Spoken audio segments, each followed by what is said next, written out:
ஜெயலலிதா அவங்க தான் நடித்த முதல் திரைப்படத்தை பார்க்க விடாமல் தடுத்து நிறுத்திய தியேட்டர் நிர்வாகம் காரணம் என்ன என்ற ஒரு சுவாரஸ்யமான தகவலை பத்தி தான் இந்த பதிவில் நாம பார்க்க போறோம். அதை பார்க்கறதுக்கு முன்னாடி hi friends, I'm C Elango. வணக்கம், welcome back to my channel. நீங்கள் இன்னும் நம்முடைய சேனலுக்கு சப்ஸ்கிரைப் பண்ணலைன்னா உடனே ஒரு லைக் போட்டு சப்ஸ்கிரைப் பண்ணி சப்போர்ட் பண்ணுங்க. வாங்க பதிவிற்குள் போகலாம். தமிழ் சினிமாவிலும் அரசியலிலும் எம்ஜிஆரை போலவே தனி முத்திரை பதித்தவர்தான் ஜெயலலிதா. தனது 13வது வயதில் ஆங்கில படத்தின் மூலம் திரையுலகில் அறிமுகமான இவர் தனது 17வது வயதில் வெண்ணிராடை என்ற திரைப்படத்தின் மூலம் தமிழ் சினிமாவில் அறிமுகமானார்.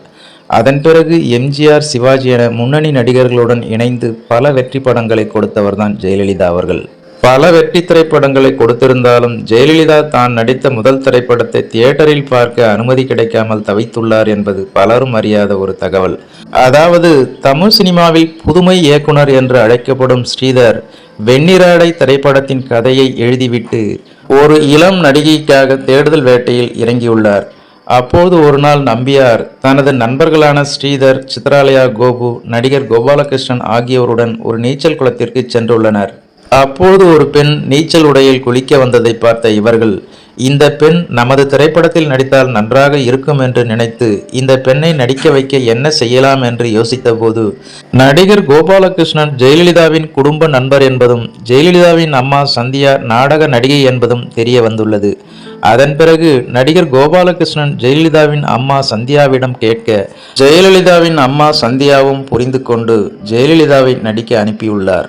அதன் பிறகு படத்தின் ஷூட்டிங் எல்லாம் முடிந்து தமிழ் புத்தாண்டை முன்னிட்டு 1965ஆம் ஆண்டு ஏப்ரல் 14ஆம் தேதி படம் வெளியாகியுள்ளது. வெண்ணிராடை நிர்மலா, வெண்ணிராடை மூர்த்தி ஆகியோர் இந்த திரைப்படத்தின் மூலம் அறிமுகமான நிலையில் ஏற்கனவே அறிமுகமான நடிகர் ஸ்ரீகாந்த் இந்த திரைப்படத்தில் கதாநாயகனாக நடித்திருந்தார். இந்த திரைப்படத்திற்கு இசையமைப்பாளர் MS விஸ்வநாதன், ராமமூர்த்தி ஆகியோர் இணைந்து இசையமைக்க கவியரசர் கண்ணதாசன் பாடல்களை எழுதியுள்ளார். இந்த திரைப்படத்தின் அனைத்து பாடல்களும் நல்ல வரவேற்பை பெற்றிருந்தது. இந்த திரைப்படம் வெளியான சமயத்தில் சென்சார் அதிகாரிகள் ஆடை கட்டுப்பாடுகளை விதித்திருந்தனர். வெண்ணிராடை திரைப்படத்தில் கவர்ச்சியான காட்சிகள் சற்று அதிகமாக இருந்ததால் இந்த திரைப்படத்திற்கு ஏ சான்றிதழ் கொடுத்துள்ளனர். இதனால் 18 வயதுக்கு கீழ் உள்ளவர்கள் இந்த திரைப்படத்தை பார்க்க கூடாது என்ற சட்டம் அமல்படுத்தப்பட்ட நிலையில் அப்போது அந்த திரைப்படத்தில் நடித்த 17 வயதே ஆகியிருந்த ஜெயலலிதாவை அந்த தியேட்டரில் படம் பார்க்க அனுமதி இல்லை என்று மறுத்து கூறியுள்ளனர். வெண்ணிராடை என்ற திரைப்படத்தில் ஜெயலலிதா நடித்திருந்தாலும் ரிலீஸ் ஆன போது அந்த திரைப்படத்தை ஜெயலலிதாவால் பார்க்க முடியவில்லை என்பது குறிப்பிடத்தக்கது.